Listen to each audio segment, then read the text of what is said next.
A gente não vai chegar num momento agora de simplesmente voltar a tudo como era antes. As coisas não serão como era antes, não vai voltar ao normal.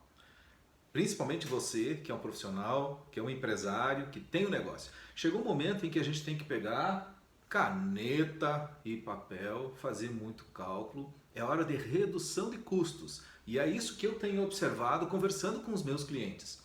Eu tinha diversos projetos grandes para esse ano de 2020, esses projetos estão ficando pequenos. Os meus clientes estão querendo redesenhar aquilo que a gente tinha pensado no início do ano, pensando em redução de custos. Por quê? A gente precisa salvar vidas. E quando a gente fala em salvar vidas, não é só voltando para o lado da saúde, que está sendo feito um excelente trabalho pela área da medicina, Ministério da Saúde e tudo mais. O que eu estou falando aqui é a gente salvar vidas dentro do mundo dos negócios. E a gente está, a cada dia que passa, percebendo, eu tenho percebido, que algumas empresas agora começam a se dar conta do tamanho do problema. E o problema, na verdade, é muito maior do que ele parece. Porque você imagina o seguinte, eu tenho uma empresa que relativamente tem custos pequenos, então eu não tenho muitos custos fixos, ou seja, se a minha operação para, se eu deixo de vender, eu preciso de um pouco de dinheiro para conseguir manter a minha operação. Eu já ajustei com alguns fornecedores, já ajustei algumas operações diárias que fazem com que eu reduza os meus custos para passar nos próximos 30, 60, 90 dias de uma forma mais tranquila. Agora você imagina uma empresa que tenha, por exemplo, tenho clientes com 1.800 funcionários. Empresas que têm muitos caminhões que parou, simplesmente parou, né? Não tem mais trânsito, não tem mais movimentação de estoque. As empresas pagam aluguéis astronômicos, 30, 25 mil reais de aluguel por uma unidade de negócio. E essa unidade de negócio fica parada 1 mês, 2 meses, com 10 funcionários dentro. A coisa é muito séria. Então é uma hora muito importante para você se reinventar. E como se reinventar? Precisa fazer com que as pessoas parem para pensar. O grande problema é que as pessoas pararam, mas não estão pensando. Eu percebo muita gente parada, de certa forma estagnada. E o que é não estar pensando? É não estar olhando para um horizonte maior. E o que é esse horizonte maior? É um futuro planejado, com metas bem definidas, com objetivos, né, desconstruídos a ponto de você saber que, por exemplo, para daqui 1 ano, 5 anos, você tem clareza de direção.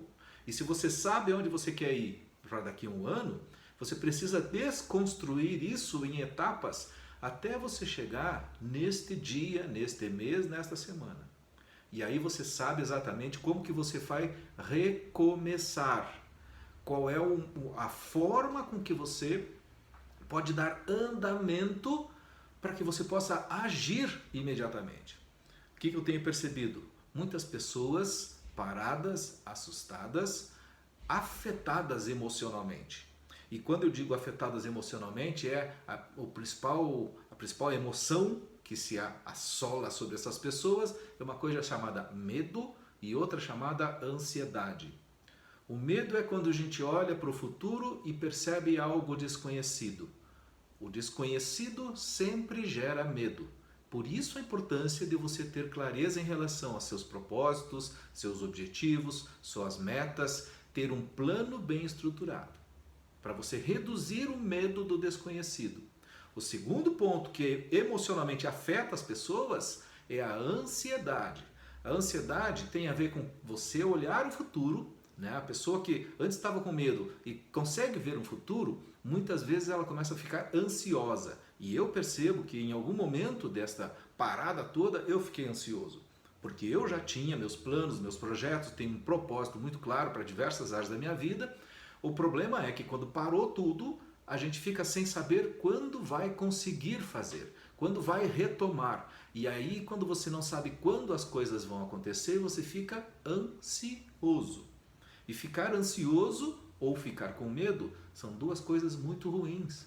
Porque quando a gente está afetado emocionalmente, você deixa de ser criativo, você deixa a sua percepção de lado e muitas vezes você deixa de agir, né? Porque a gente fica paralisado.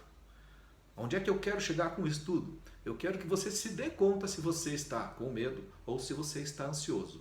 E principalmente, se você é um empresário ou trabalha em alguma empresa, eu quero que você olhe para o lado e veja as pessoas que estão trabalhando aí com você na empresa.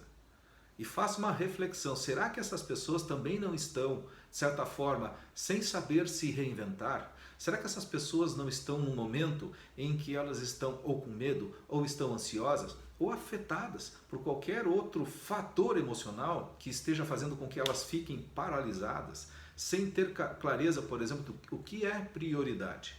Sem ter clareza, por exemplo, do que eu vou fazer agora, a partir de agora, certo? E aí entra uma coisa muito importante. Eu vejo que se essas pessoas ficam assim, e uma empresa tem pessoas assim, principalmente em cargo de gerência, direção, em cargos-chave na empresa, elas acabam paralisando, colocando um pânico geral nos demais colaboradores. E eu percebo isso quando eu chego muitas vezes em alguma empresa, né? Agora voltou o comércio e tu percebes que as pessoas estão, de certa forma, muito assustadas, né? Com certo medo. O medo ele está mais presente do que a ansiedade no mundo dos negócios. Infelizmente o medo, né? Ele vem de uma maneira para pessoas que não sabem para onde ir. Então definir um rumo, definir um objetivo com maior clareza, por mais que não seja para longuíssimo prazo, por exemplo 5, 10, 15 anos, mas por exemplo para o final do ano, né, para daqui a 6 meses, já é um objetivo em que você começa a ter uma âncora lá na frente, você começa a projetar. Lógico, quando você fizer isso, você vai matar com o medo e vai dar um espacinho para a ansiedade. E aí é muito simples, que basta de você botar um plano, ou seja, desconstruir aquele objetivo no tempo, sabendo o que você vai fazer, por exemplo, a cada mês, a cada quinzena, e ter um plano claro para colocar aqui na sua agenda o que você vai fazer hoje, o que você vai fazer essa semana. E se alguém precisar de ajuda para isso, eu pensei nos últimos dias e eu sei que eu tenho um programa que eu chamo de PPP, que é o Programa Primeiro Passo, que eu ajudo, um programa de coaching, onde eu ajudo os meus clientes a darem o primeiro passo em direção a um grande objetivo. E esse primeiro passo, geralmente, ele é consequência da desconstrução de um objetivo, quebrando esse objetivo em partes e definindo claramente o que é prioridade, ou seja, o que eu preciso fazer agora. Qual é o primeiro passo? E o programa Primeiro Passo ele foi inspirado, né, no conceito de que quando a gente quer fazer alguma coisa, a gente precisa dar um primeiro passo. O primeiro carro que eu tive era um Fusquinha e às vezes eu ficava sem bateria. E eu lembro que eu tinha que empurrar o carro para ele pegar no tranco. Quando você começa a empurrar um carro que está sem bateria, esse carro está pesado no início. Mas depois que você dá um primeiro passo empurrando, ele embala. Ainda mais um Fusquinha que é levezinho. E aí a coisa vai. E isso tem a ver com os negócios, tem a ver com as iniciativas da vida. Às vezes o primeiro passo não é nem sair fazendo grandes coisas, mas o primeiro passo é só pegar caneta e papel e colocar um plano no papel. É envolver as pessoas em torno desse plano para que a sua empresa, o seu negócio, possam ter uma direção mais clara, reduzir o medo. Para que a sua empresa, uma vez tendo uma direção mais clara, possam, por exemplo, estabelecer um planejamento de etapas A, B, C, para que você consiga chegar a algum lugar de uma maneira mais tranquila, com menos ansiedade. Aqui no Instagram você pode acessar, aqui na bio do meu perfil tem um link que você pode acessar. Se você estiver ou no YouTube ou estiver no LinkedIn, eu vou deixar o link aqui embaixo do programa Primeiro Passo para você conhecer, que tem lá as orientações. E o melhor, a primeira sessão, a primeira conversa entre eu e você sobre o programa Primeiro Passo é gratuito. Só que isso vai valer agora, nos próximos dias, obviamente, porque eu não tenho espaço na agenda. Eu liberei lá 10 espaços para que você possa me visitar. Clica aí e vai lá.